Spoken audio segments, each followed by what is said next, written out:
Selamat pagi, saya Lupita Livani Hardi dengan NIM 010242100033. Saya akan mempresentasikan perancangan dari exhibition babak kedua dan juga staff dan storage room di Pulau Kelor. Yang pertama itu Benteng Martello adalah salah satu pertahanan Belanda yang dibangun pada tahun 1850. Berfungsi untuk pertahanan dan juga untuk mengintai. Lalu pada dinding Benteng Martello ini terdapat deretan jendela-jendela besar dan juga ada jendela kecil di benteng. Lalu benteng ini sendiri terbuat dari batu bata, maka hanya mampu beroperasi sampai dengan tahun 1878 dan setelahnya hanya digunakan sebagai gudang mesiu. Selanjutnya itu adalah data klien. Di sini terdapat manajer, supervisor, lalu customer service, lalu tourist information specialist, lalu ada tourism ambassador, lalu ada administrative staff, lalu ada ticket staff, rental staff, souvenir staff, dan cafe bar staff, dan juga cleaning service, dan yang terakhir ada security. Lalu selanjutnya itu ada konsep visitor center.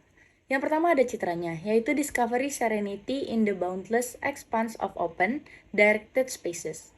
Suasana yang memberikan kenyamanan fisik dan psikis dalam mencari informasi, serta rileks dalam aktivitas berlibur dan belajar secara terarah dengan penjelasan naratif secara interaktif. Pulau Kelor dan Benteng Martello yang menciptakan keharmonisan antar ruang. Yang selanjutnya adalah style. Style yang digunakan yaitu natural kolonial modern. Natural di sini dimaksud dengan menciptakan lingkungan yang terasa alami, santai, dan berhubungan dengan unsur-unsur alam seperti bahan, tekstur, dan juga warna alami. Lalu modern sendiri itu memiliki arti yaitu gaya desain yang mengedepankan prinsip-prinsip kebersihan, kesederhanaan, dan fungsi.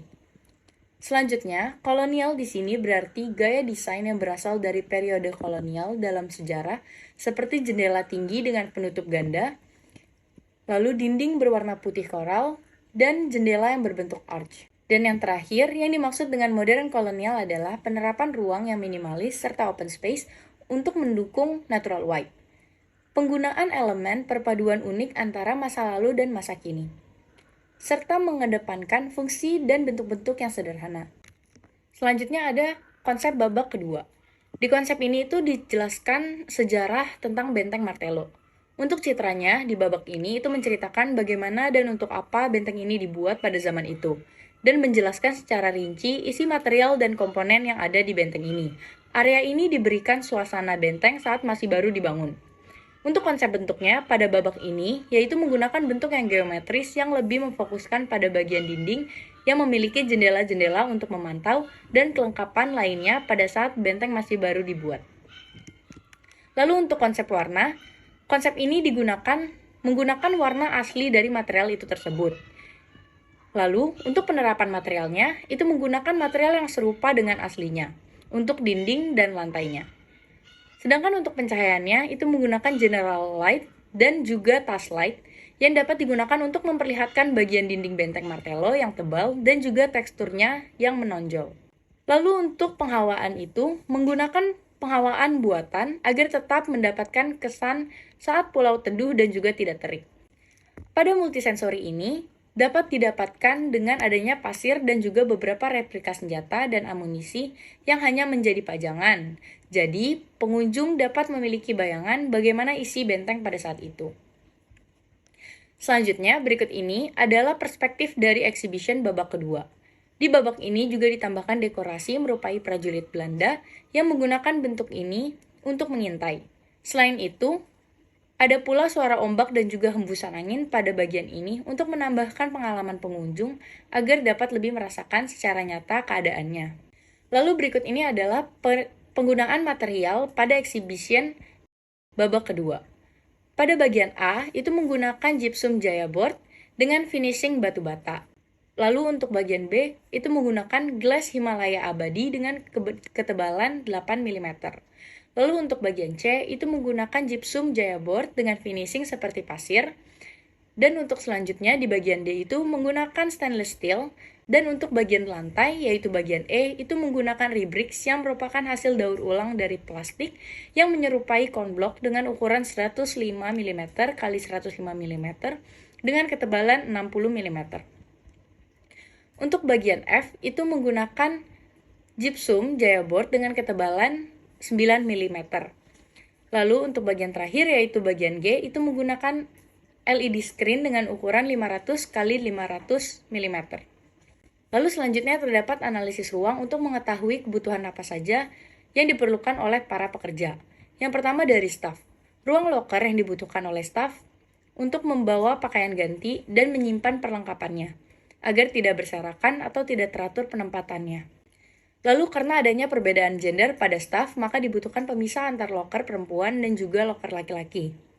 Lalu staf juga dapat membawa makanannya masing-masing dan membutuhkan kulkas untuk menyimpan makanan mereka agar tetap segar dan tidak basi.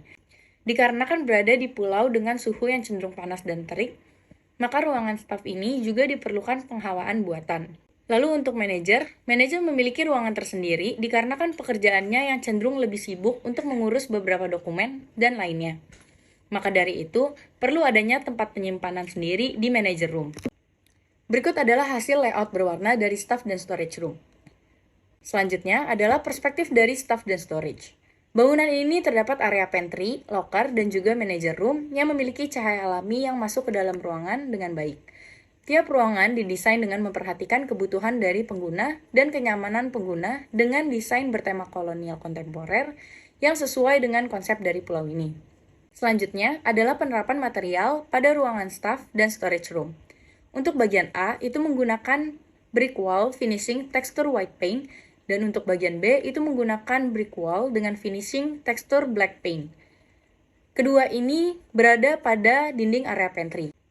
Dan untuk bagian C menggunakan plywood dengan finishing ash veneer untuk furniture-nya. Selanjutnya pada bagian D itu menggunakan gypsum wall molding. Dan untuk bagian E itu menggunakan polyester leather. Dan untuk bagian F yaitu ceiling itu menggunakan gypsum Jaya board dengan ketebalan 9 mm. Untuk bagian G yaitu untuk floor itu menggunakan ceramic floor dari Nira Granite Indonesia dengan tipe Terta Paula dengan ukuran 600 mm x 600 mm dengan ketebalan 9,8 mm. Sekian dari presentasi saya. Terima kasih.